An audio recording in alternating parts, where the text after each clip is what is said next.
The two championship contenders giving it everything. Hamilton's going to try again, this time on the inside and comes to the touch.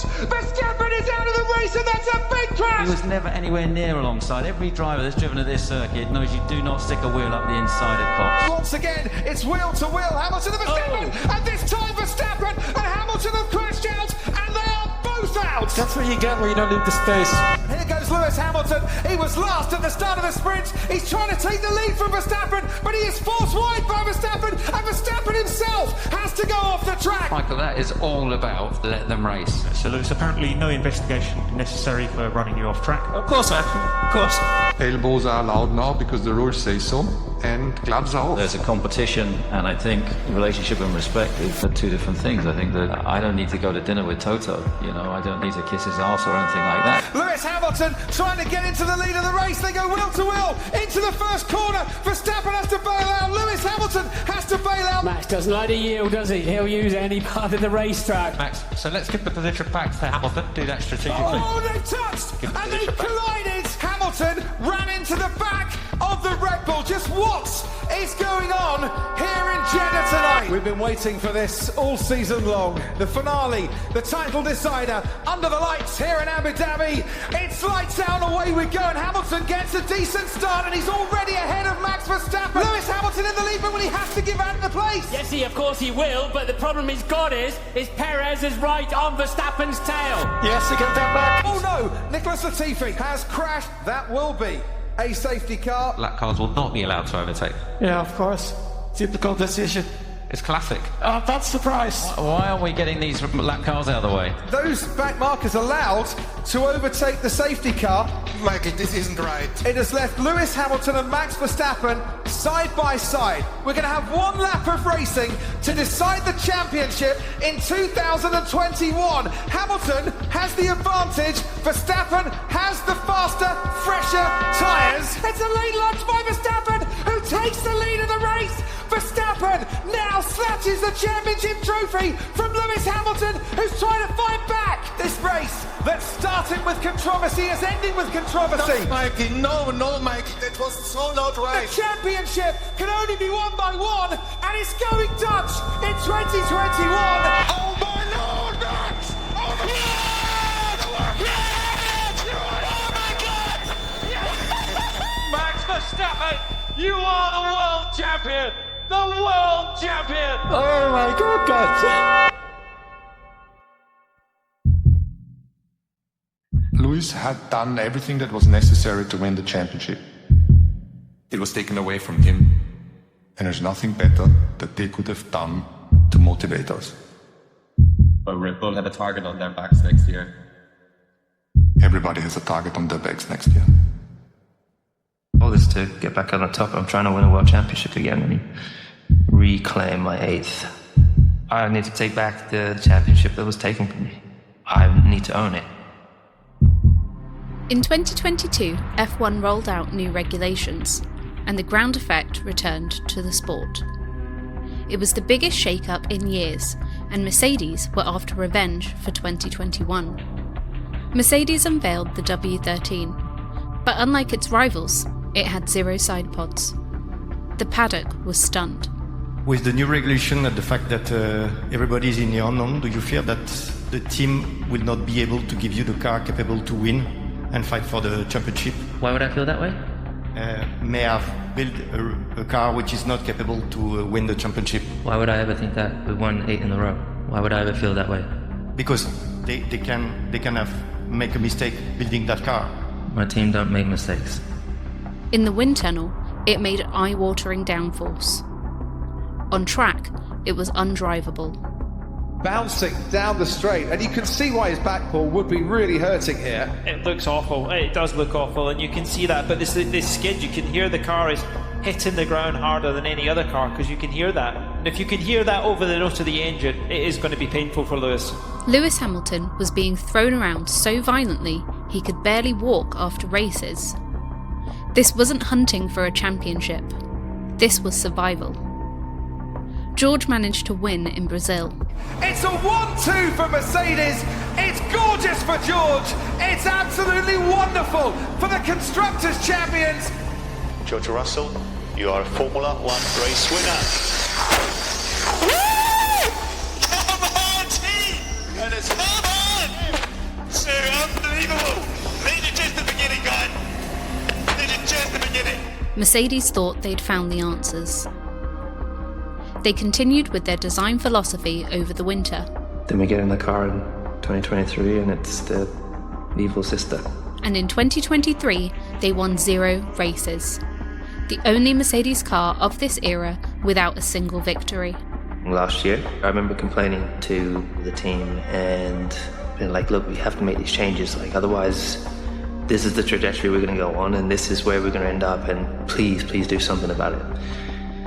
And I remember that they said like, we know what we're doing, you're wrong.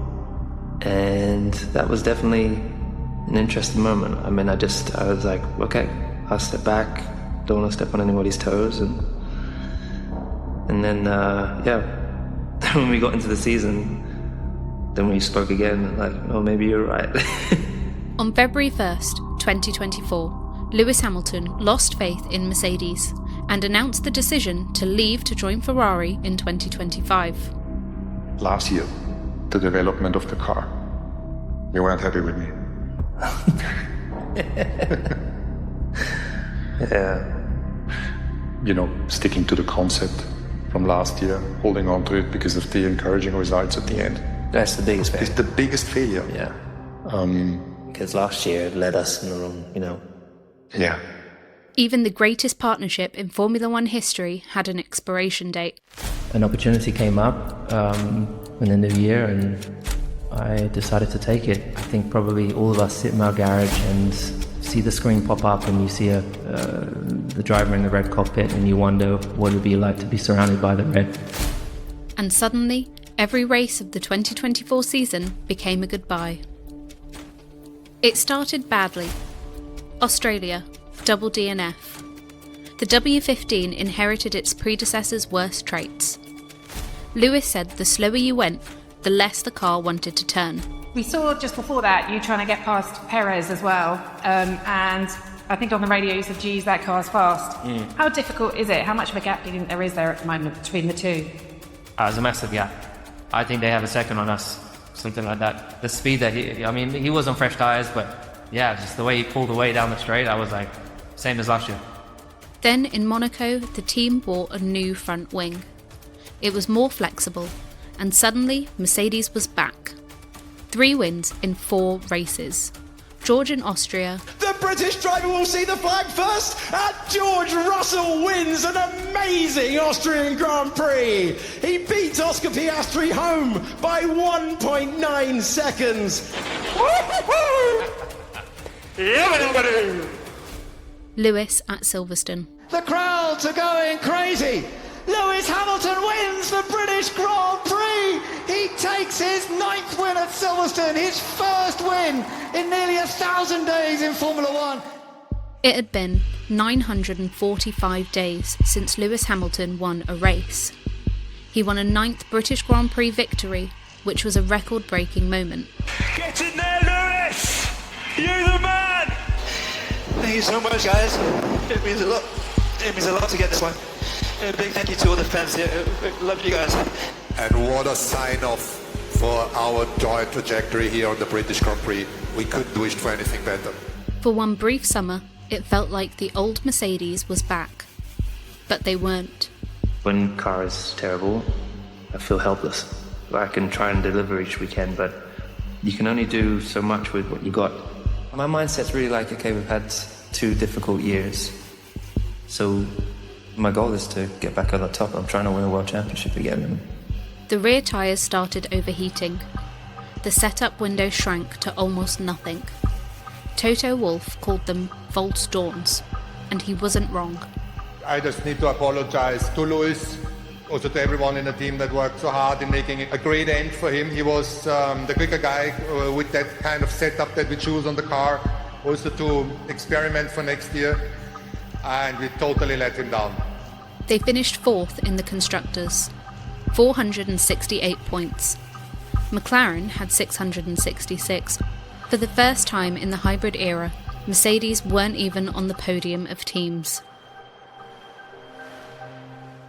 Abu Dhabi was the final race of the season. Lewis drove for Mercedes for the final time. And that's the end of an era. We dreamed alone, but together we believed. And as a team, thank you for all the courage, the determination, the passion for seeing me and supporting me. What started out as a leap of faith turned into a journey into the history books. So we did everything together, and I'm so grateful to everyone for here back at the factory. From the bottom of my heart, all the best.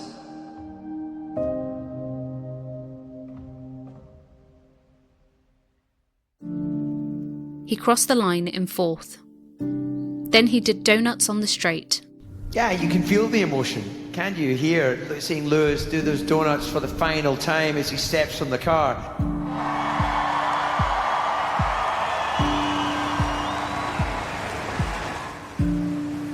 And the smile there from Toto, I think, says it all. It wasn't a championship send-off, but a farewell. 246 races, 83 wins together. The fairy tale was over. 3 years of getting it wrong. Your 7-time world champion has just walked out the door. Your replacement is Kimi Antonelli, 18 years old, the 3rd youngest driver in Formula 1 history. George Russell is now your team leader. I met George 10 years ago when he was 17, so he was our protege, he was our kiddo, and now is the more senior driver. And the same with Kimi, I met when he was 11. Having Kimi and George in the car, homegrown, real Mercedes juniors that delivered every step of their career that we supported this. I'm very much looking forward to that situation. And the 2025 car? Built on the same philosophy that's failed to get you back to your former dominance for 3 straight seasons. So, what happens next? Does the cycle finally break? Or does it break them first?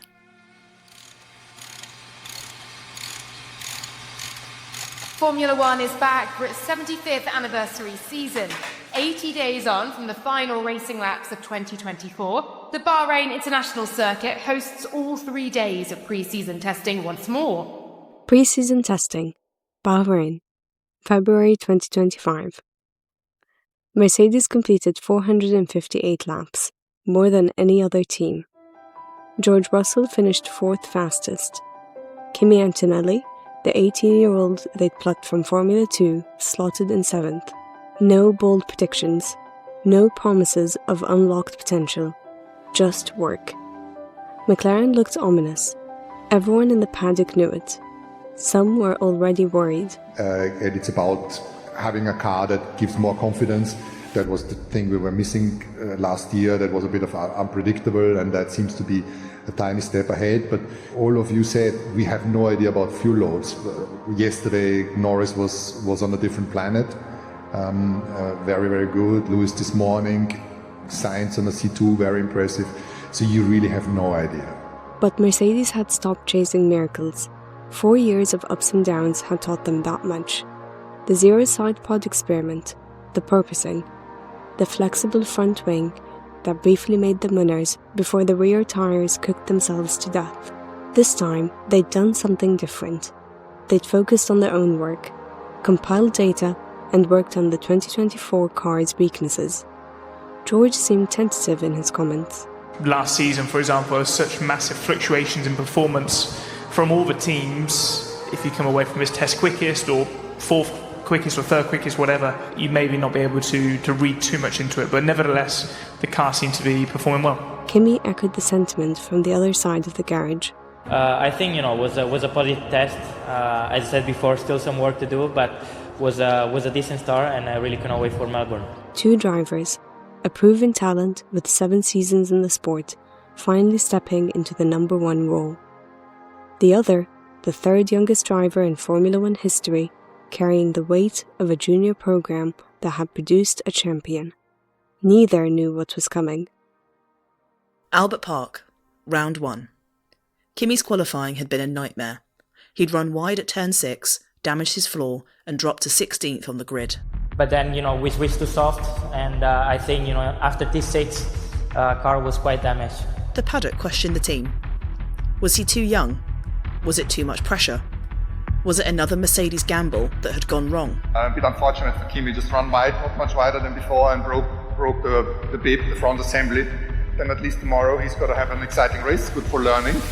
Then the rain came. What followed was 58 laps of persistence. Cars spun. Oh, big moment into the wall, and the Alpine finds the barriers. Drivers retired. And he was coming out of turn 6. The Aston Martin clatters the wall, and we have our 4th retirement from the Grand Prix. The field shuffled like a deck of cards in a hurricane. Gamble for those that have pitted. It's a gamble for those that stayed out. George navigated the madness to finish 3rd. A podium on the opening day.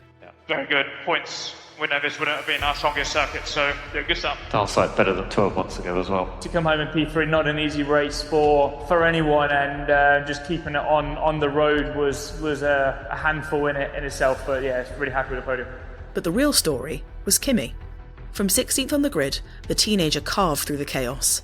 He had a spin which cost him time, but managed to keep going. He switched to slicks at the right moment. He kept the car pointing forward when others couldn't. He passed Alex Albon late in the race to climb to 4th. Well, in the race.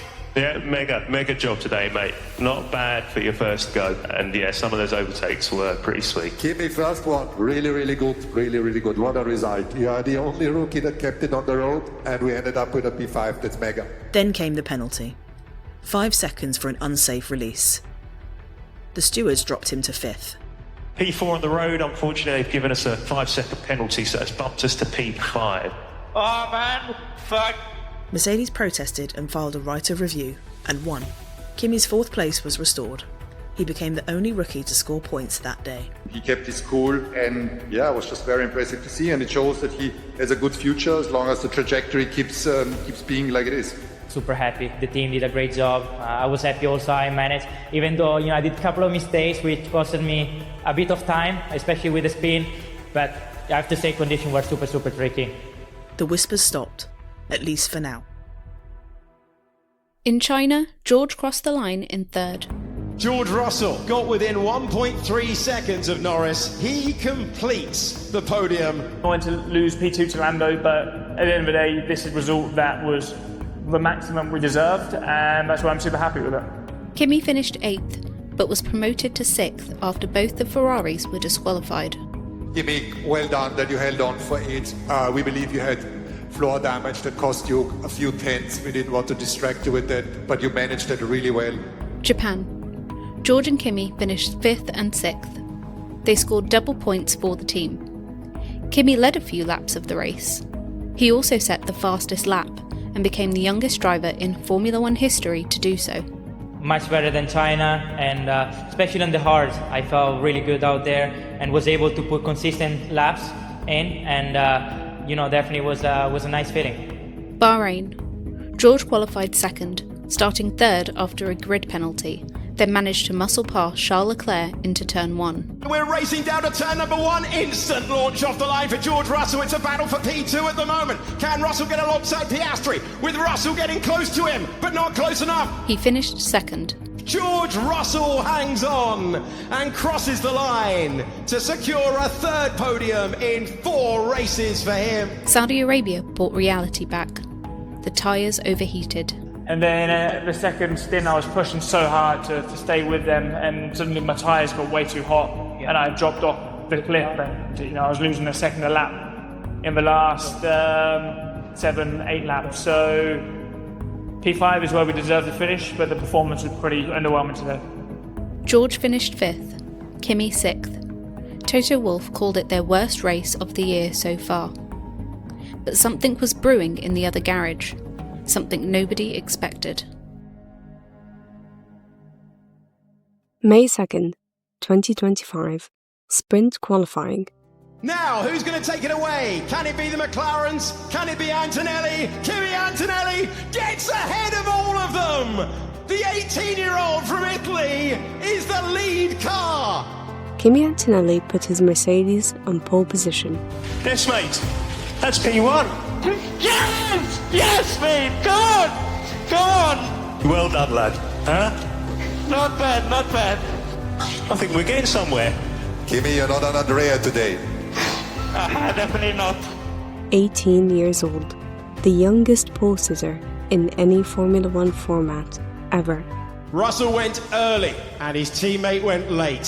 His teammate went great. He'd beaten George head-to-head on raw pace. I'm feeling over the moon. I did not expect it, but I was feeling good in the car. I was able to improve lap by lap and find that consistency. And that lap came all together, and I'm super happy with that.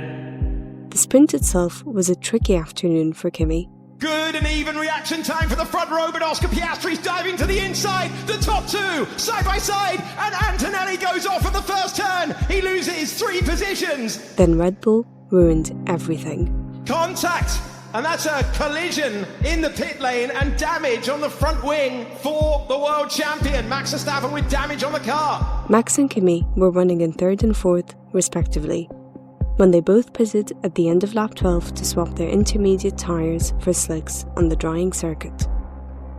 Red Bull released Max just as Kimi was turning to come into a stop, causing the cars to make brief contact before Kimi turned back out into the pit lane and avoided a potentially nasty collision with his waiting pit crew. Max Verstappen has a 10-second time penalty for an unsafe release. Guys, come on! The problem now is it's even worse for Antonelli, who has to effectively do a drive-through at this point. Kimi had to pit again a lap later and ended up finishing in 7th after penalties promoted him up the order. A pole position converted into damage limitation. The pace had been there, the results hadn't. But the statement had been made. Yeah, it was very disappointing. Lap 1, turn 1 was a bit over the limit. The move. It's good to know for the future. And then about the pit lane, was very unfortunate. And nothing to blame on Max because he just got released. So, he respected the order. And what I did is as soon as I saw him coming out, I just tried to avoid the crash because, definitely it could have been a really bad accident for the mechanics. After a decent haul of points from the sprint race and Grand Prix, where George finished 3rd and Kimi finished 6th, Mercedes left Miami 2nd in the Constructors Championship. Kimi sat 6th in the driver's standings, just 45 points behind George in 4th. The future looked bright. Then, Europe happened. During the Imola Grand Prix weekend, Kimi invited his entire high school class to watch his home race. They saw him get knocked out in Q2 during qualifying. Kimi Antonelli out, the exact opposite of what the majority of the crowd that lines this circuit would want to see. On Sunday, things went from bad to worse as Kimi failed to finish his first home Grand Prix. I got an issue. Okay, copy. Well, the local hero will not see the checkered flag. He parks up on lap 46 of 63.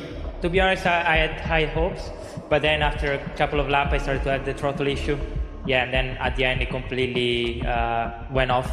And of course it's a shame, but it's things that happens. Monaco, the crown jewel of Formula One. The one where qualifying really is everything. And the yellow flags are out for Kimi Antonelli. Into the barrier, the red flag flies, and he has found himself in the wall at the Nouvelle chicane. Kimi crashed in Q1. Okay, mate, you okay? Yeah, I'm sorry. I'm sorry, bud. You okay then? Yeah, I'm sorry. George's car lost power in Q2.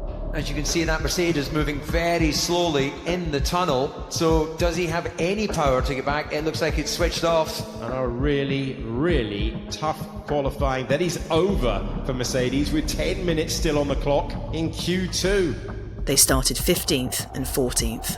It's difficult to find any positives right now. I'm disappointed because qualifying here is the most exciting quali of the year. I didn't get the chance to do that. The team have done so much hard work from practice to now, and it was working. I could tell from lap 1 in Q1, we're back in the game here, and it all went out the window, so difficult to find positives. It was a very unnecessary and costly mistake, and obviously a shame to finish off like this. I feel very sorry towards the team, and definitely today is all on me. Sunday was torture.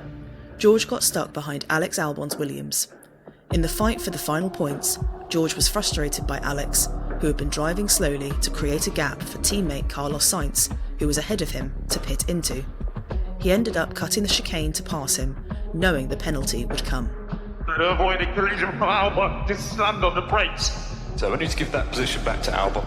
I'll take the penalty. He's driving erratically. But the FIA's race stewards had different ideas, as George's radio message proved to them that he had deliberately passed Alex Albon off track. Therefore, the stewards handed out a much harsher drive-through penalty to ruin George's tactic. And obviously at one point I just said, screw it. You know, I want to enjoy Monaco. I didn't get the chance in quali yesterday, and ironically, I finished in a higher position by taking the drive-through penalty than I would have if I didn't. So, unfortunately, the system's flawed. He finished 11th, and Kimi crawled home in 18th. 0 points. Yeah, or abysmal, I think you can say in English. We just started to have a car that went, and then obviously these mistakes, they happen, and they happen to every driver, whether a rookie or more senior, just hitting the rail there. To George, we need to find out what happened on the engine. What happened on the chassis, not quite clear yet, but definitely not a huge issue, just no current anymore. Spain brought even more pain. So Max has a slide and then looks like he's going to let George through. George is then on the outside, and wham! Big hit into the side of the Mercedes. So he's behind and then just doesn't turn. It has to be deliberate. It has to be. George finished 4th, salvaging a decent haul of points for the team, despite tangling with Max. So I don't really know what was going through his mind. It felt deliberate. You turned it. Does it matter? I think so, to people watching. Yeah, okay. That's great. I mean, I prefer to speak about the race than just one single moment. But Kimi's engine failed. Power unit problems. The car switched off at turn 10. Oh, off the road goes Kimi Antonelli. Yeah, that engine is a telltale sign that it's not a mistake, it's a technical. It was his second DNF in 3 races. 3 European rounds, no points scored since Miami. Kimi's confidence was bleeding out. I had a power unit issue, and it came all of a sudden. I didn't feel it coming. It's a shame, but these are things that can happen. And then came the upgrade that made everything worse. Mercedes had introduced modified rear suspension geometry at Imola. On paper, it promised gains in anti-lift characteristics, which is crucial for optimizing the aerodynamics.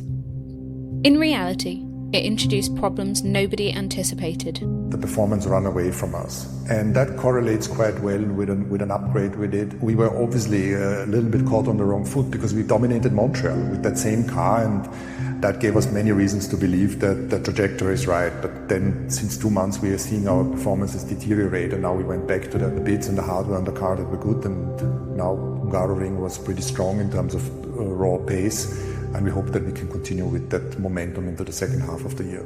The upgrade was dropped for the following 2 races of the triple header in Monaco and Spain, amid uncertainty about its performance.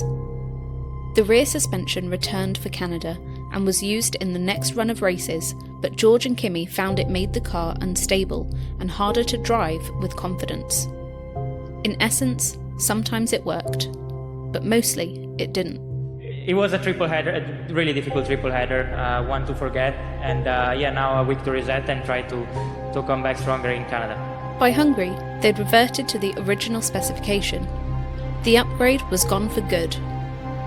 But before Hungary, there was Canada, and Canada changed everything. Yes, by 600ths of a second! Over to George Russell! Armfuls of oversteer! Can he take it away at the end? He does take pole position! George Russell put his Mercedes on pole position. It was crazy, to be honest, because I've never finished a lap and had sort of goosebumps afterwards in my whole career. Kimi qualified 4th after a scruffy lap meant he left lap time on the table, but it was still a respectable result. Also, the tire kind of gave up. Second half of the lap, I did a big mistake in turn 10 and lost quite a bit of time. So for sure, was not ideal. But despite that, we're still P4, we'll look forward to tomorrow. George led from the lights, he never looked back. Kimi launched off the line. Antonelli, will he go brave to the inside to try and take third? He does so, and he improves to put two Mercedes in the top three. Kimi managed to promote himself to third. The race settled into a rhythm. George controlled the gap. Kimi held station. Mercedes ran a two-stop strategy and executed it flawlessly. Lap 67. Lando Norris collided with Piastri. The McLarens, who had hunted George all afternoon, took each other out. George crossed the line first, his fourth career victory. Mercedes' 130th Grand Prix win. George Russell wins the Canadian Grand Prix. His first win of the season. Mercedes' first win of the season. Brilliant drive, all weekend. Nice. Well done, Tim. I made up for last year. Well done, Tim. Well done. Congrats, Kimi. Congrats. George, well done. 1 and 3. Good day, a good day. Good day, sir. He'd won on Father's Day. He dedicated the victory to his dad.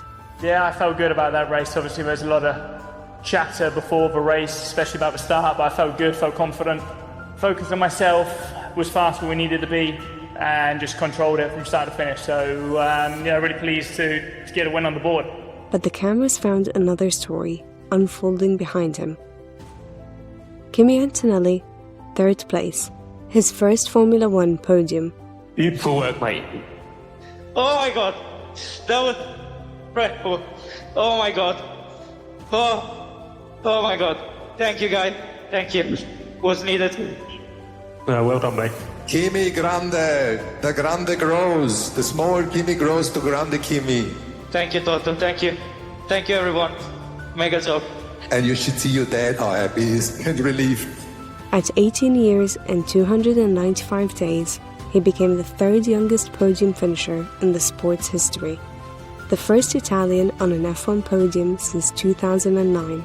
It's amazing. It's a great feeling. I was not only looking in the mirror, but I was looking at the screen to see how many laps were left because, it was very stressful. Mercedes had their first win of the season, their first double podium. Both drivers on the steps together. For one weekend, the struggles evaporated. The contract still wasn't signed for George, but something had shifted. Rumours had started early in the 2025 season.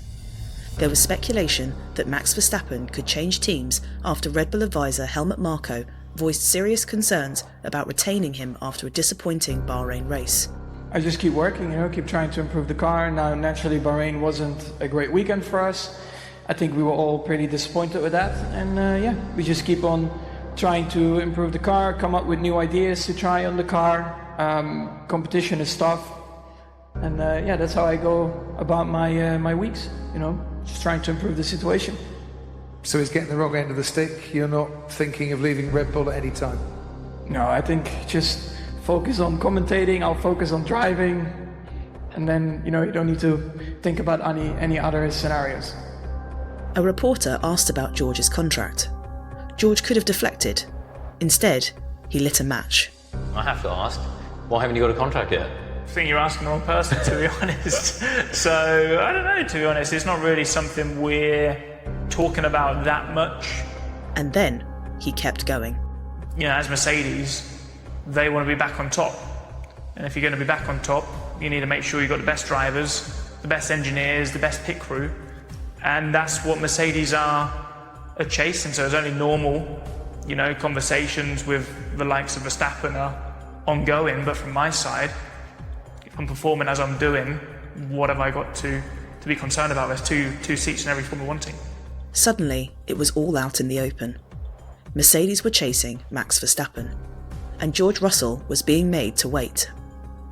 The next day, Toto Wolff faced questions from the media, and he couldn't deny it. But he insisted nothing had changed about George's future. As a team principal responsible for the best car brand in the world, it's clear that you're exploring what a four-time world champion is going to do in the future. And that could be long into the future. And that's clear, but that has no effect on, us putting a signature on George's contract. George didn't flinch. He didn't complain. He just kept his head down. Austria punished Mercedes. The heat killed their tyres. George finished 5th, a minute behind the winner. Kimi didn't even see the first corner. He locked up, hit Verstappen, and ended both their races. Yeah, I mean, it's been 2 years now. We don't have too many answers just yet. We've got plenty of ideas. But we need to, get on top of it, and especially ahead to next year, because ultimately tyres are always going to be overheating. You're only going to have a few races on a calendar that they're not. And, we sort of reap those rewards in the likes of Vegas or Canada, Silverstone last year, but F1 tends to race in the summer everywhere we go. I wish it was a winter series. Yeah, I was, I had normal start, and then going up to T3, I was just trying to maintain position. I didn't want to do anything because I knew there was no space in front.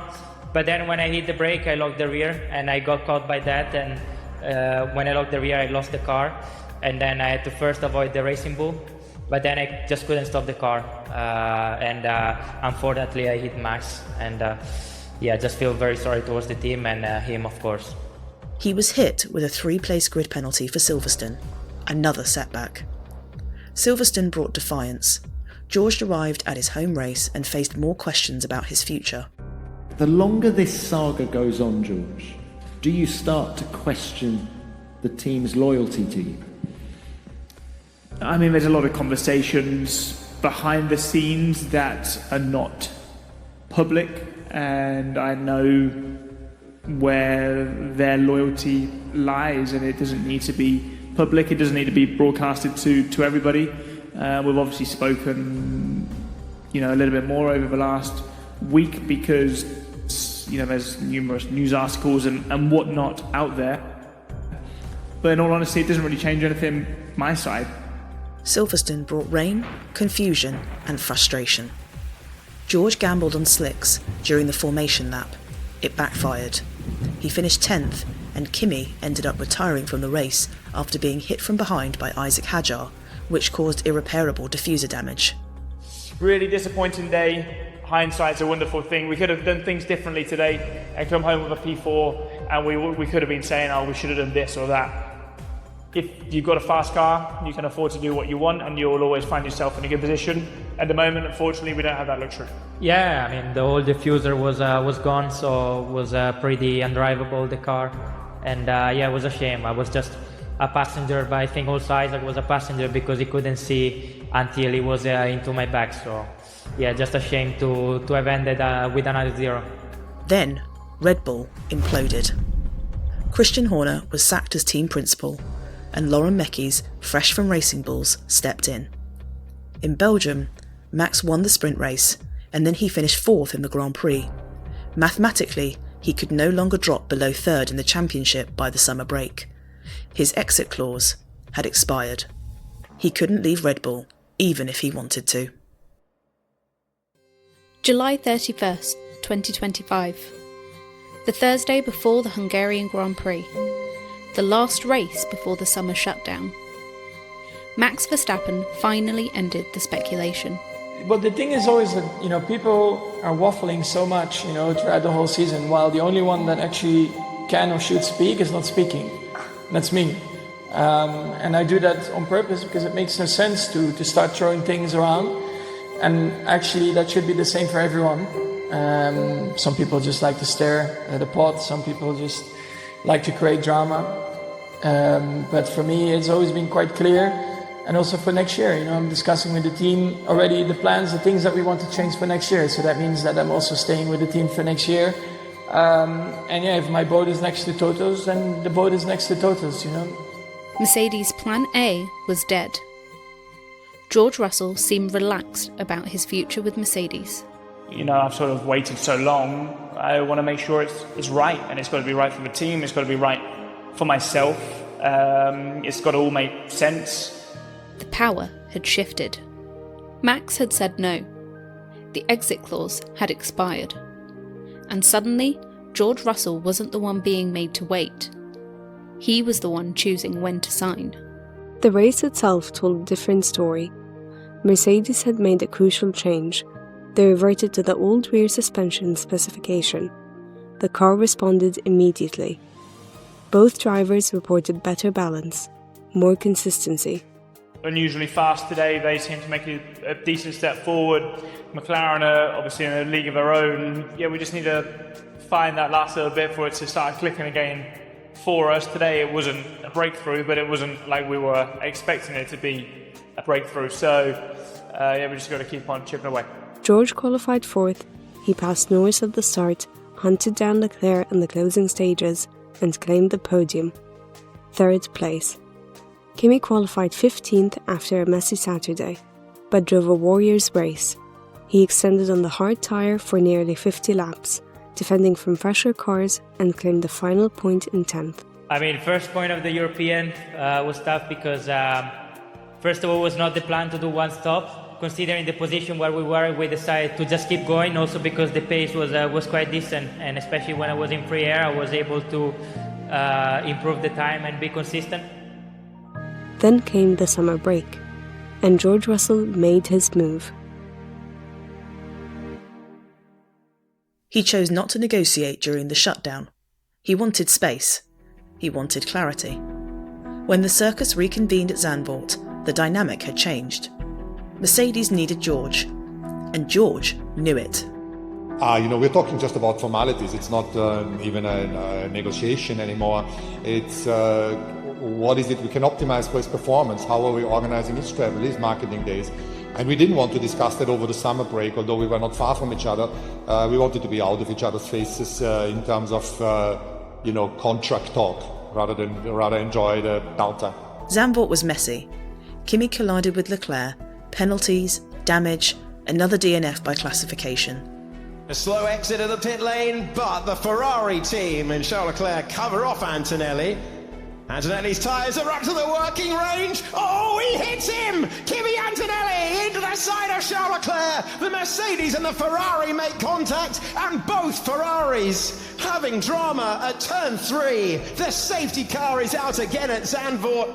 George nursed a wounded car to fourth after his own contact with the Ferrari. Monza brought more frustration. George finished 5th, Kimi 9th after a penalty. The Italian Grand Prix, in front of Kimi's home fans, delivered disappointment. I did a mistake in the start and lost brake traction, so just lost all the places there, and that compromised pretty much the race because I found myself in the back foot and just DRS train, so difficult. But then came Singapore. George put his Mercedes on pole position. He tapped the wall at turn 17 during his lap. But he didn't lift. He kept pushing and claimed pole by 2/10. And for the first time in his Formula One career, George Russell takes pole in Singapore. It's a 7th career pole for the British driver. He laid the foundation on run number 1. He took it further forward in run number 2, and he's the driver to catch for the 18th Grand Prix of the year. That's it, mate. Well done. Pole position. Superb job. Yeah, nice job. Sunday. 56 laps around the Marina Bay Street Circuit. George led from start to finish in a commanding performance. Max applied pressure in the second stint, but never got close enough to strike. The gap at the flag was comfortable. But in 2025, George Russell wins the Singapore Grand Prix. He'll take the checkered flag ahead of Max Verstappen in 2nd, and McLaren will cross the line in 3rd and 4th. McLaren will retain their crown. His 5th career victory, his 2nd of the season. And suddenly, George Russell was a title contender. Amazing to get a win here because this track has not been my best friend over the years, most of the time through my own doing, so I felt that I had a bit to make amends here. And then obviously it is the most physical track of the season, and it's the longest race of the year. You know, it's half an hour longer than the race in Monza 4 races ago, so by the end I was destroyed. I lost almost 4 kilos, so I was glad to cross the line in the lead. His amazing performances all season saw him sit 4th in the championship and was mathematically in the fight with 6 races to go. Kimi finished 5th, climbing past Leclerc with a stunning move at turn 16 that caught everyone off guard. So this is going to be the overtake that Antonelli did many moons ago on Charles Leclerc down the Oh, lovely stuff. How about that? Late lunge again. He's made that a habit of his rookie season. McLaren clinched the Constructors' title that night, but Mercedes had made their statement. They weren't looking for a saviour anymore. They'd built one. That was amazing from the get-go. It was amazing, the pace he had, the pace the car had. I mean, it was really the winning formula today. Before the United States Grand Prix, Mercedes announced their 2026 driver lineup. George Russell, Kimi Antonelli, both staying. You know, for me, looking into next year, there was a lot of things I wanted off track to get right, to allow me to perform at my very best on track. And the truth is, if every single seat was available and I could choose any single seat to race for in 2026, I would choose to be with Mercedes. After months of uncertainty, they'd finally put pen to paper at Mercedes. The chase for Verstappen was over. The waiting was done. With the George-Kimi pairing only officially confirmed for 2026, the door theoretically remained ajar for Max from 2027. Although his contract will run until the end of 2028, it is understood to contain performance clauses. Austin was frustrating. George lost positions at the start, finishing 6th. Kimi got spun by Carlos, recovering to 13th. So Sainz looking for another special to the inside. Antonelli not seeing it coming. And Antonelli spat off into the barriers. Carlos Sainz with contact that ends his brilliant run in Formula One races recently. And he retires from the race. Mexico delivered better. Kimi was 6th, George was 7th. They managed to get some decent points. P6, a little bit disappointing. At the start I did a mistake. I locked the rear into turn 1 and then went straight and lost the position to Ollie. But then, it was a very tough race. We were all in the train and we were all very close to each other. And we tried something with the team to switch position, which fortunately didn't work. Now we try to move forward. I struggle to understand how 3 drivers can just cut the first corner and continue. It punishes the drivers who have driven correctly, and if you can risk everything with no downside, that's what drivers are going to do, and it's always been the case here in Mexico. People cut in turn 1, so I was frustrated then. I got unlucky with Max and Lewis when they came together. Max went off the track, came back on. I was on the outside, lost 2 positions. So in the end, just, very bad day. In Brazil, Oscar hit Kimi in the opening laps, sending the Mercedes into Charles. So it's a bad restart from Antonelli. That allows Leclerc, but Leclerc has to back off because he's going to clear Antonelli before the start-finish line. Piastri's down the inside. It's obviously unlucky there for Leclerc. It's a tangle between Antonelli and Piastri. The Ferrari retired. Kimi survived. And then he drove the race of his life. Kimi Antonelli in the final meters, but Max Verstappen is charging up behind. It's the final meters of the Grand Prix, and it's Kimi Antonelli who hangs on by 0.3 of a second. He successfully defended his position against Max Verstappen during the final stages of the main race and finished in 2nd place, his highest finish in F1. P2, mate. That took like a tough ask, but did a real good job. What a fight at the end, what a fight, well done. What a weekend. Yeah, amazing, Kimi. Yeah, really good work this weekend. Las Vegas brought another podium for Kimi. 3rd after the disqualifications of Lando and Oscar reshuffled the results. George finished in 2nd. And I said to the team, I don't think I'm going to make it to the end on this tyre.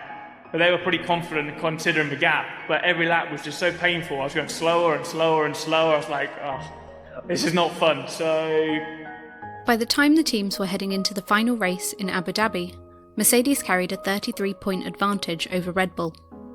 2nd place in the Constructors was theirs to lose.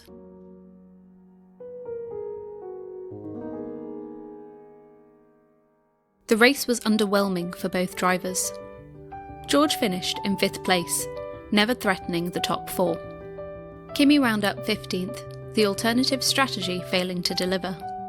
But none of it mattered. Mercedes finished 2nd in the Constructors Championship, Red Bull 3rd, Ferrari 4th. The turbo hybrid era was over. 11 years. Mercedes had powered 7 consecutive drivers' titles and 8 consecutive constructors' titles. We've seen very strong races at the beginning of the season, particularly and towards the end. But I think we never doubted in the speed, in the talent, and his ability. It's just you're being thrown to the cannibals in Formula One. But for the past 4 years, they'd been chasing the ghosts of their former glories. 2026 brings the biggest regulatory change since 2014. New chassis, new power units, new aerodynamic philosophy, a complete reset. The last time regulations shifted this dramatically, Mercedes got it right. 8 consecutive constructors' titles followed. Hamilton won 6 of his 7 championships. They became the most dominant force the sport had ever seen. Then came the ground effect era in 2022, and 4 years of humbling. 3rd in 2022, 2nd in 2023, 4th in 2024, 2nd again in 2025. 0 titles. The glass is always half empty rather than half full. And we've set ourselves targets on the power unit and the same on the chassis. Whether those targets were ambitious enough, whether we've missed the trick, whether our execution is going to be as faultless as it should be, I don't know. We're going to see some glimpses of performance balance in testing late in January, and then in Bahrain, obviously. But I think the name of the game is going to be the constant development of the tools. But they've done this before. The same tools, the same processes, many of the same people. James Allison is still overseeing technical direction. Hywell Thomas is still running Brixworth's power unit operation. The infrastructure that built 8 titles is still intact.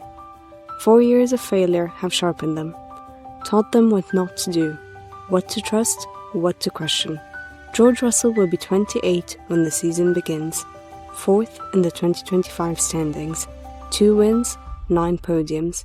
His team principal called him formidable.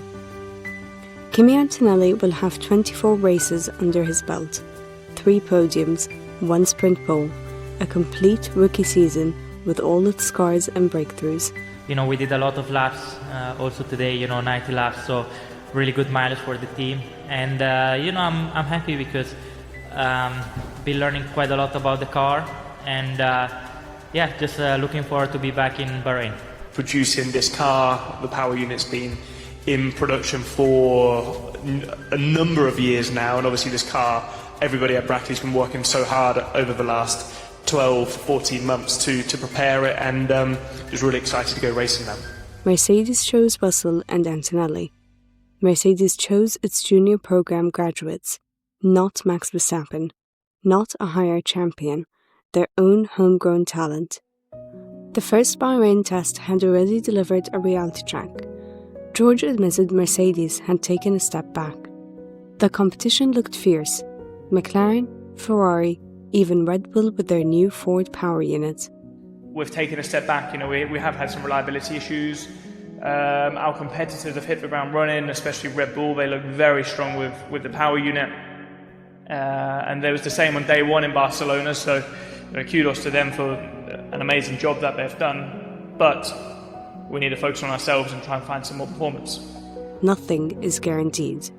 2022 proved that. The team that dominated one era can stumble into the next.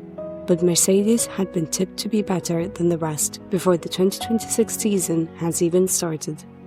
Championships, however, cannot be won on paper. Success is a culmination of preparation and execution, things that Mercedes understood well during its run of dominance prior to the 2022 regulations. Past failure is no guarantee of future success. We have to get our act together, all of us, and then maybe by the end of the test we will understand more whether what we've done is good and good enough. But Mercedes has learned something these past 4 years, something that can't be measured in lap times or downforce figures. They learned how to rebuild, how to stay together when it would have been easier to scatter, how to stop chasing saviors and start building their own.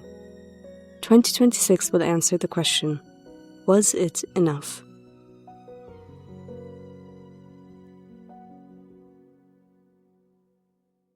So, girls, that was Mercedes' 2025 season, a season that ended with them in second place in the Constructors Championship, 2 race wins, a rookie who went from crashing out and qualifying to standing on podiums, and a team leader who finally got the keys to the castle.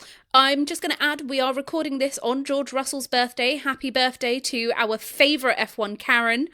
We hope you have an amazing day. If you go out for dinner, I hope service is impeccable. I'm sure you will tell them if it's not. Way! Come on the silver arrows!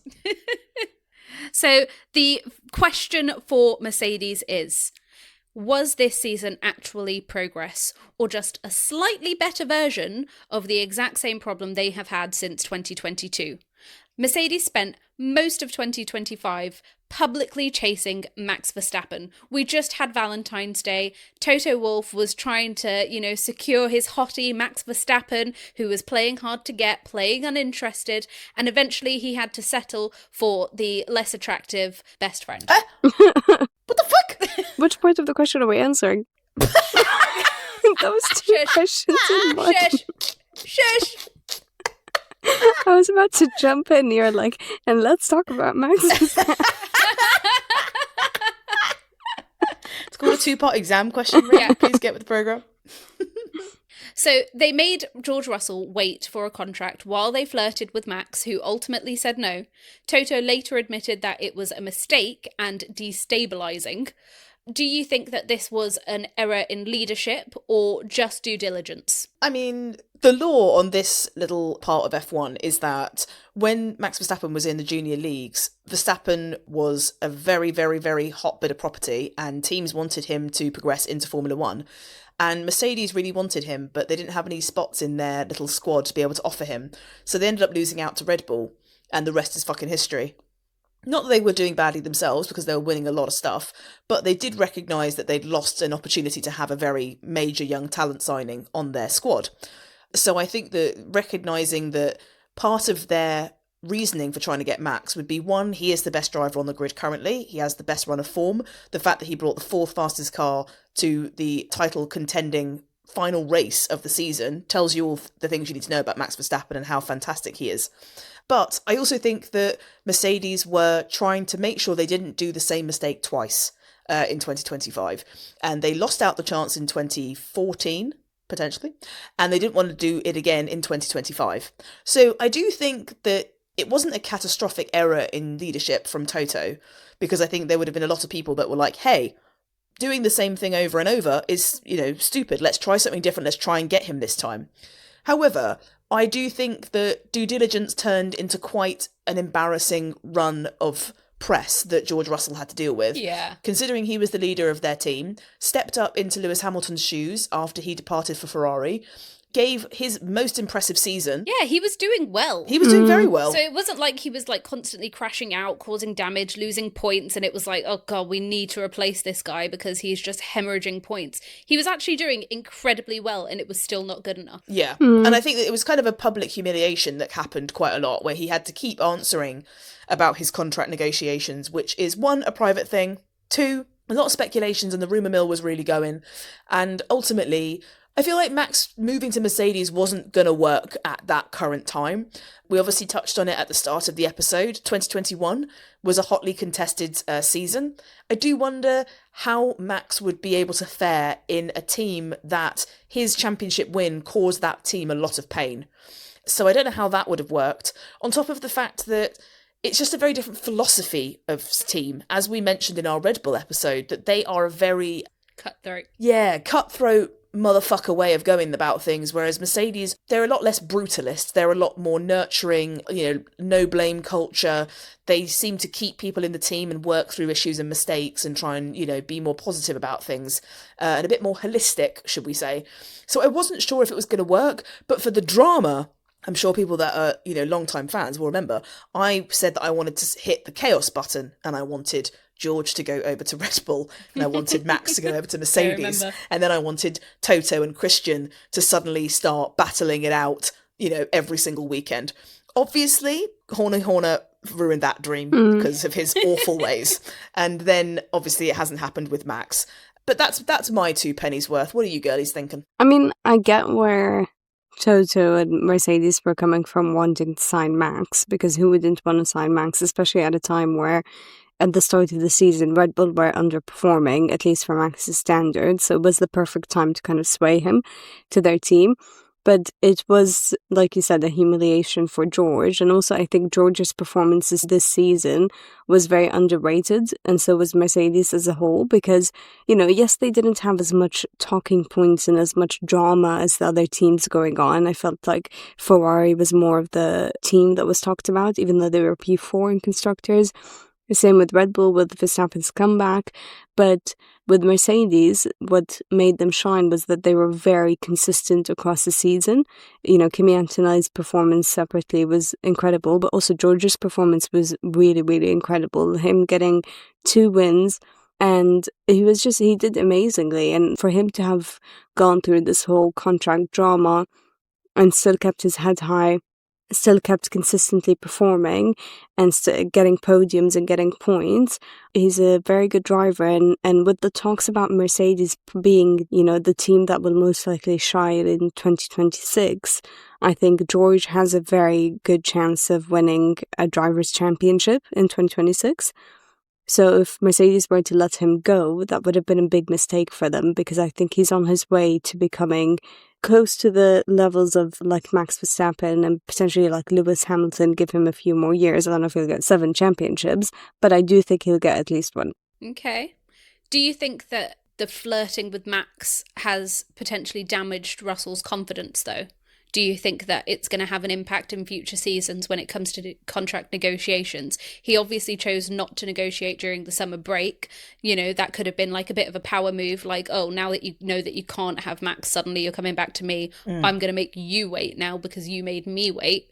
Do you think that when it comes to future negotiations, it might get a little awkward? I think Formula One is quite a toxic environment in terms of how they hire and fire people. Because realistically, if you go to your everyday 9-to-5 job and you're performing really well, your boss doesn't start posting articles about how he is trying to shop for someone else that's doing the exact same job that you are currently doing, nor would they be able to. That would be illegal. So the fact that they do that, and not only that, but then the person that is doing that job really efficiently has to constantly have the media follow them around and ask them, like, where's your contract? You haven't got a contract, you little fucking loser. Where's your contract? Like, that is annoying. And not only that, I think it did motivate George. But if we look at Mercedes as a whole, 2025 for a lot of other teams as well up and down the grid, there wasn't a clear angle for what they were going for. I would argue McLaren were probably the main team that were actually pushing towards something which was going to win it. The rest of the teams were also reserving a lot of their resources, time and energies onto 2026. So for George, what was his main motivating factor? I think a lot of it did come down to, I want this motherfucker that, by the way, bumped into me at fucking Barcelona on fucking person. It was deliberate. We can all say that very categorically now. The fact that he had that guy that thinks he's oh so fucking special, always everyone talking about Max, what about me? I think that that was his motivation. And I think that that could affect in the future.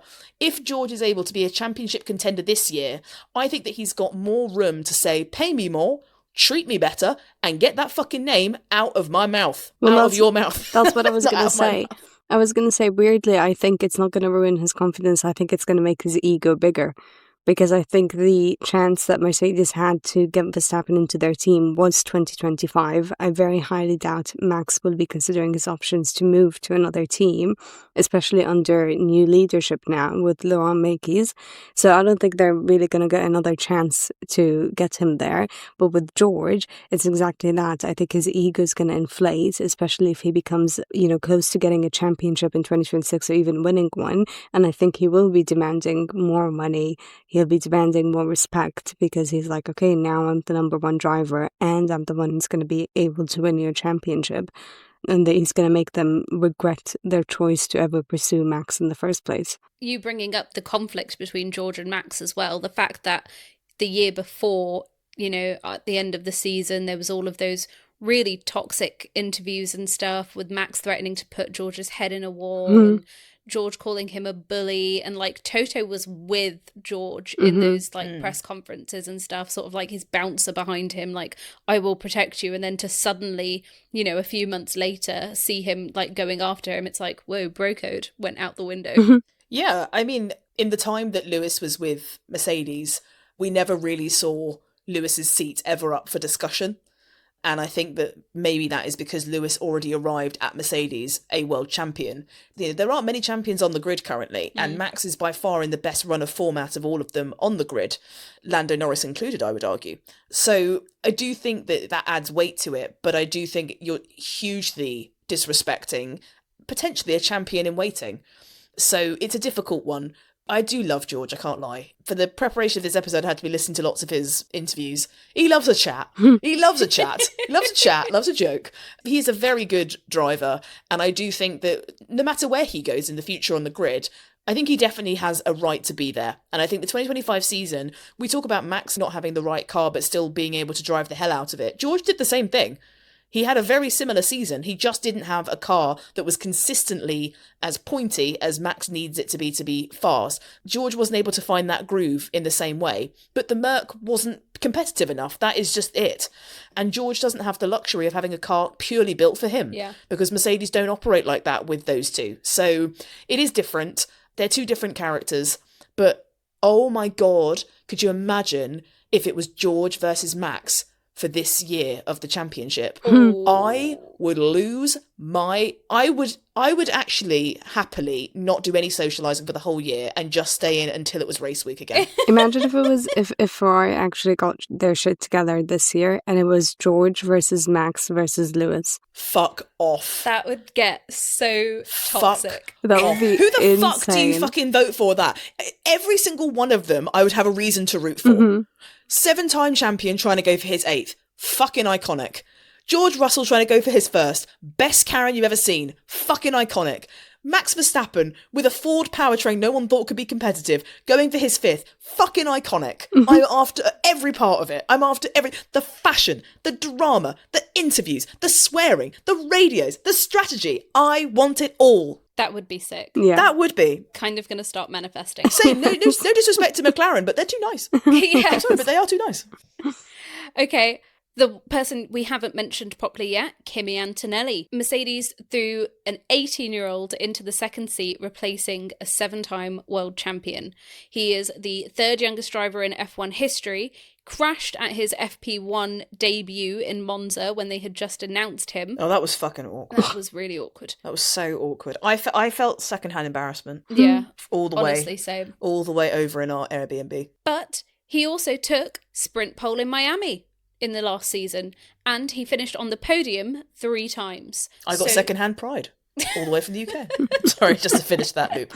So do we think it was the right call to put him in that seat? Fully. Hell yes! Yeah, 100%. Tell me more. Well, I mean, when Lewis announced that he was going to Ferrari and Mercedes were losing him, they were at big risk because they were losing a 7-time world champion. And, you know, George Russell is a great driver, and I still stand by that, but they also could have very much risked their team going downhill if they didn't get the right driver in the second seat. But my God, Kimi Antonelli shined in the 2025 season. Like, he was by far, I think, the best rookie on the grid. Didn't you say that about Hadja? Yeah. No. She's Did a I? Rory supporter. Yep. Well, okay, one of the best rookies on the grid. But I mean, statistically, he was the best rookie because he got 3 podiums and a sprint pole. And he had his moments where, you know, he had crashes.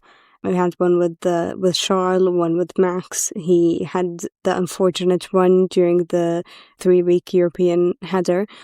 But besides that, he still picked himself up, and it wasn't a thing where it was beginner's luck and he only shone in the start of the 2025 season. He also continued to do that for the rest of the season, and he was just incredible.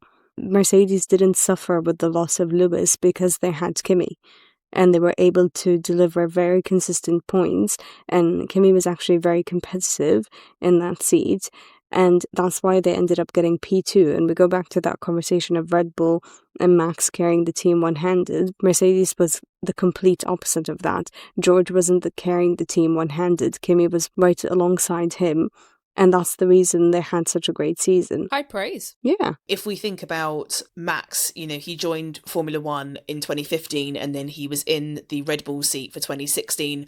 And by 2021, he was fighting for his first world championship. That's, you know, a few seasons of building up to that sort of level.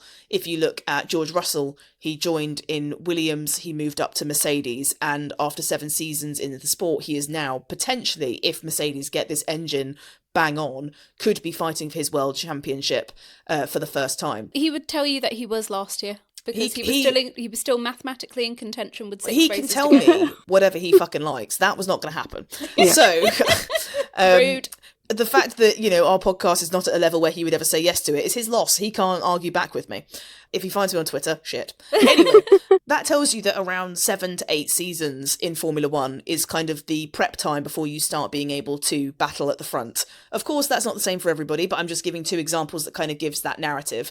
So I think if you look at Kimi Antonelli's season, he's already achieved a hell of a lot considering how early on he is in his tenureship into the sport. And I think that with Kimi Antonelli, Mercedes are looking into the future and they're seeing him maybe through into the next regulation cycle. They're still honing his skills, understanding his skill set. He's got a fantastic support system with Toto and also Peter Bonington, or Bono, Lewis's ex-radio engineer, who was incredibly supportive and almost like a big brother to him over the radio, which is very wholesome to have to listen to. I think the whole team recognises that Kimi Antonelli has raw speed. He understands how to race, and his racecraft has really sharpened over this season. So I think it was 100% the right decision. I think that we're in an era of Formula One now where youngsters are given more of a chance. 2025 showed that. We had 6 new rookies enter the grid and all of them were fantastic and showed real great flashes of performances at different points throughout our season. So I think that Kimi Antonelli is one to watch. Lewis and Fernando and Sebastian Vettel, for example, are from one generation of Formula One. And then you see Alex Albon, Carlos Sainz, Max Verstappen, Charles Leclerc. They're all from another generation. I think there's an even younger generation and it's all the rookies. And they are, even though they seem like they're sort of, they're quite good. Yeah, they're right at the back. But in the next 5 to 10 years, they will be at the front. And it will be your Isaac Hadjars, your Ollie Behrmans, your Kimi Antonellis that will be fighting for championships. So I think it's 100% the right thing for Mercedes to do. Not saying they won't inherit different talent into their team in the future, but I think investing into this young talent is a very exciting prospect for their chances in the future to win championships. Okay. So, Andrew Shovlin of Mercedes delivered a post-season analysis identifying 4 key mistakes that Mercedes made in the last era of cars. The mistakes were 1. Making a bad start in 2022 with the zero side pod concept. That was an ugly motherfucking car. Yes. It was ugly. I remember Sebastian Vettel in Drive to Survive said that it looked like if you drop Play-Doh. Just bleh, bleh, there's your car. Do you remember there was that cutaway of George and he was like, I remember seeing the car and thinking, fuck, this looks fast. And then it was like, no, it fucking wasn't. Yeah. You're an idiot. Mistake 2, being tricked by false dawns. So Brazil 2022, the summer of 2024, a few wins, thinking that they'd cracked it, but actually new problems then emerge. Mistake 3, development errors. So the Imola suspension upgrade last year, supposed to help things out, but then making things worse and continuing to run it even though they knew it was going badly and eventually admitting defeat. And then mistake 4, not copying others. And Shovlin said that they were too analytical and overthinking it and should have copied their rivals sooner, but also saying that copying won't win championships. So, little contradictory there. Do we think that they have actually learnt from these mistakes, or do you think that they're just good at looking back and saying, yeah, we made some mistakes and we know what they are? No, I think Mercedes are very self-aware. For example, they, for a long time, had the 2021 car in the reception of their facility. What you might say is that that's quite a painful part of their history to highlight right at the front of entrance of their building. But he said basically it's a metaphor for life. That car won us a lot of victories, but it also was a lot of pain, and that is life. And we have to learn from both the pain and the pleasure of working in this sport. And I think that the 4 years, they should have all those fucking cars there. Yeah. 22 to 2025 should all be highlighted in their facility as what happens when you think that you found something and you have someone that has won so many fucking races and titles for you saying, yoo-hoo, doesn't work, and you say, shut your mouth, we've got this. Why would you not listen to him? He drives all your cars. They were listening to the results given by George Russell. George Russell was driving a fucking Williams at their fucking lowest point of their whole entire time in Formula One. Yeah. He couldn't know a fast car if it hit him in the fucking head. That was the fastest car that he'd ever driven, but it wasn't fast in general. Lewis had driven the W11, which is their fastest car in history. It's also the fastest car in Formula One history, for fuck's sake. If he's saying it's not working, then you listen to him. That's why you pay him. Change your fucking car. I have a British out. Anyway.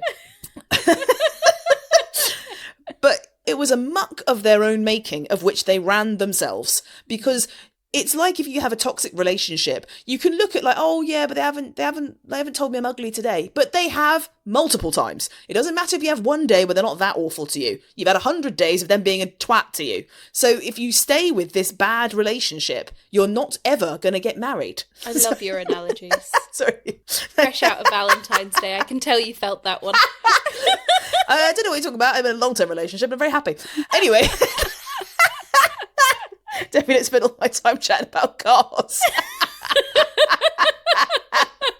No, me and my partner are very happy. Anyway, I think that Mercedes have learnt from this part of their history, but what they do need to recognise is copying is kind of everything. If we look at Colin Chapman in our technical loopholes episode, he was an innovator, but not every fucker was an innovator. You'd have some innovators and some copiers. And guess what? Sometimes the copiers would end up winning. So the fact that Mercedes was so proud to say, like, we're not going to copy other people. Oh, what, you're just going to not win anymore? It's stupid. If they go with that philosophy, they ain't winning shit. If they go with the philosophy of we're going to design the best car we can, and if it doesn't win, we will copy, then they might get somewhere. I agree the whole not copying thing isn't great, and I think it's just a lot of ego, but the thing is, ego doesn't get you championships, so hopefully they would have learned their lesson for 2026. But from what I'm hearing, I think they've got a pretty good chance at being one of the dominant cars in 2026, so it might be a completely different era for them. Okay, and with that said, let's go to the round table. Dun dun dun. So, thank you. Fossils, dun dun dun. So let's each give our prediction for the Mercedes 2026 Constructors position. I've got mine. Go on. P1. P1. Yeah. Well, we don't say that fucking podcast name on this channel. No. Despicable. Who are they? Sorry. First. First. Mercedes will come first. Oi. Wash your mouth out. Oh, do I agree? Oh, don't be a fucking Do wool. it. No, that's not a wool. Don't be an anti-sheep. What's it called? I don't know. Lone wolf. Don't be a lone wolf. That's what I meant to say. Oh, I don't know. So there's a lot of sandbagging going on after the first round of testing, and you were showing me a video today of basically everyone saying, oh, this team looks quick, this team looks quick, this team looks quick, and no one was like agreeing. But Charles had a smile on his face, and I don't think he has a good poker face. Yeah, but I've seen George Russell in interviews this year, and he looks like someone's put the Snapchat smile filter on him. Yeah. Like you could ask him like, oh, do you miss your grandparents that have died? And he'd be like, yeah, I really do. Like, he seems so bouncy. Yeah. And he's such an arrogant little fucker. When he's on top, everybody knows about it. So, and also Lando's quite giggly, but is he just giggly because he just won his first championship? Spoiler for the next episode. But there's been noise and noise and noise, and literally every single time I've heard about the 2026 cars, Mercedes have been at the forefront. That the headline will be like, Mercedes are great, Ferrari are in the bin. Mercedes are great, Aston's in the bin. Like, every single time and it's they've been got that Mercedes. engine loophole as well. Exactly, which we will cover in a 2026 regulations episode. Don't worry, we're trying to get through this crap first. But there's also rumours that there's like an issue with the starting procedure, and that there's like lag for the teams, and Ferrari apparently tried to flag it to the FIA a year ago, were told, no, we're not going to do anything about it, and it basically means that going off the line at the start, you're going to be extremely slow. And because Ferrari tried to flag it a year ago and the FIA said no to doing anything to change or help or improve, they've basically worked on a workaround, and now after testing where they were doing off the line practice, all of the other teams have now discovered this lag issue and are trying to lobby the FIA to do something about it. And Ferrari, because they have a workaround, are saying, fuck no. Wait, but hold on. Are you now putting Ferrari in first? I know, you've gone so far off Because in the Ferrari episode, I don't think you put them in first. I know, I don't think I did either, but I don't know. Also, I'd like to caveat that I did see a video of one of the tech guys from the Formula One broadcaster themselves saying, the Ferrari seems to be much faster doing their start procedure. Pan to Lewis Hamilton. It took him about 7 seconds to get off the fucking line. Dear me. And everyone in the comments was like, yikes. Also, Ferrari can have a great car, but like, who's to say their strategy isn't still going to be fucked up this year? Why are we talking about Ferrari? You're meant to be talking about Mercedes, for God's sake. I know, but I don't know who's going to come one. Yeah, okay, well, so is Christmas coming, so just get on with it. That made no sense as a sentence. Oh, can I put them at 1.5? No, that's not a position. Okay, fine, I'm putting them first. That's rogue. What do you mean? I just agreed with you. I just want to stir. keep the pot stirring. Keep the pot stirring. Bold prediction about Mercedes' season. I think Kimi Antonelli is going to get a race win before George Russell. Oh. The fuck? Yeah.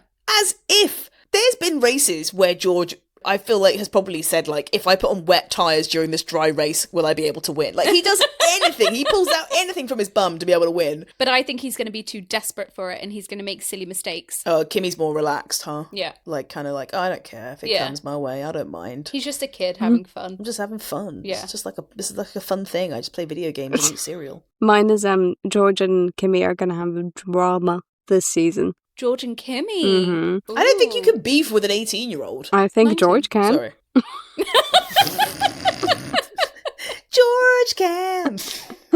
I think Kimi's going to get a lot more competitive this year. I do think George is still going to be ahead, but I think because Kimi will be more competitive, I think there's going to be some drama between them and some tension. You think George is going to be requesting some team orders and shit like that? Mm-hmm. Ooh. I think he's going to think he gets priority. Okay. My bold prediction is that I think by the summer break, Max Verstappen's representatives will be starting rumours about silly season and will be trying to get Max into Mercedes. Oh. I think that if that car's competitive and Max is not in a race-winning position, I think that he will very quickly decide what's the fucking point. We spoke about it in the Red Bull episode that Dr. Helmut Marko was always the main person that Max was vying for. He's not there anymore. Mm-hmm. Laura Mekies is a great guy, but Max doesn't have the same relationship with him that he used to have with Christian Horner. Mm-hmm. And I think that the car has dramatically gotten worse over the last few seasons for Red Bull.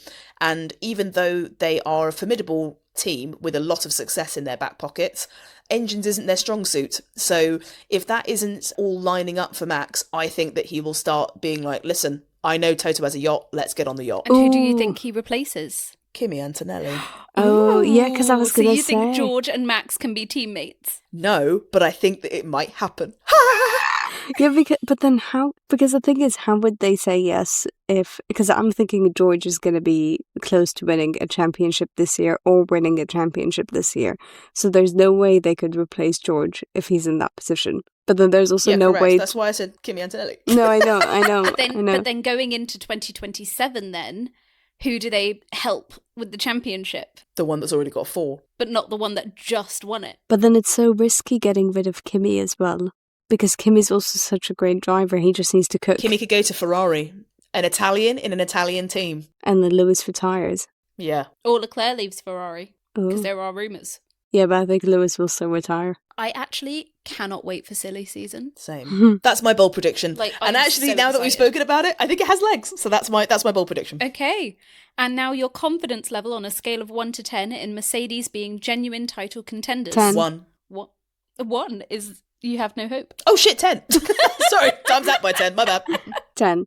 Yeah, 10. I think from all the teams, I think that Mercedes absolutely boshed and smashed the 2014 turbo hybrid era of regulations, and it was all to do with engine off the back of Braun's fantastic one-season wonder. That was the genius of the double diffuser hack, which Ross Braun came up with, who is now in charge of coming up with new regulations because he's that clever. I think that they have been able to retain some fantastic, clever people, but the aerodynamic ground effect era was not kind to them. But we have a very different era of car, very different way of being able to use these cars, and they obviously have Petronas that they're very close with, who are the fuel suppliers. Or they analyse the fuel. They do something with the fucking fuel, and I think it's all sounding good. I'm giving them a 9. Oh man, you just gotta be different, bro. We just don't know. How could we know? And also, I think the last set of regulations, they took so long to adapt when they knew things were in the bin. I don't know if they're going to be that stubborn this time around as well. Aren't in the bin. I'll tell you who's in the bin. Williams. They were late to the test. I'll tell you who is in the bin. Aston Martin. Apparently 4 seconds off the pace. But Mercedes are in there. They're in there. Don't know. We don't know, but we have lots of rumours. And rumours, sometimes there is no smoke without an electrical fire. And there we have it. We have done 9 of the teams on the F1 paddock. 9 2025 seasons have been deep dived, analysed, discussed, and made an absolute piece of art out of. We have one more coming up for you, and that is the papaya only McLaren team.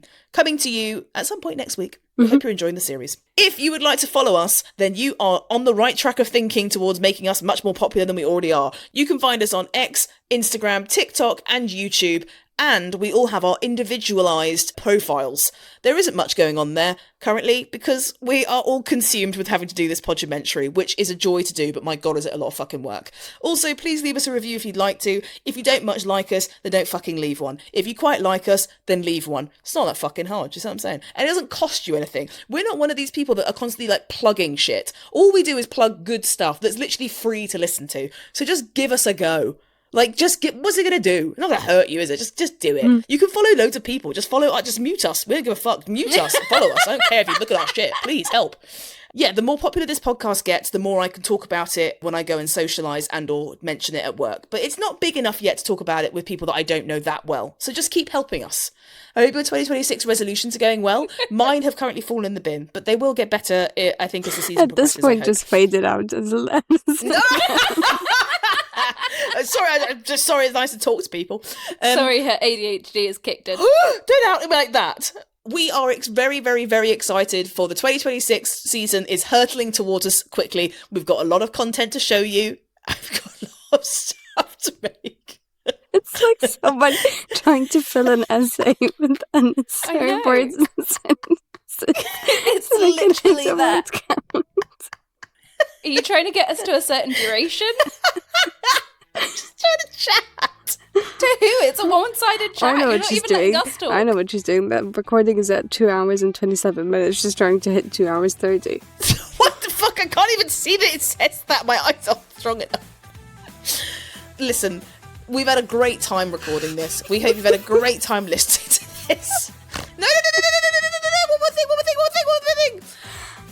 I hope that your health, your life, and your resolutions for 2026 are going well, and I miss you dearly, so please come back and visit us sometime. Mwah!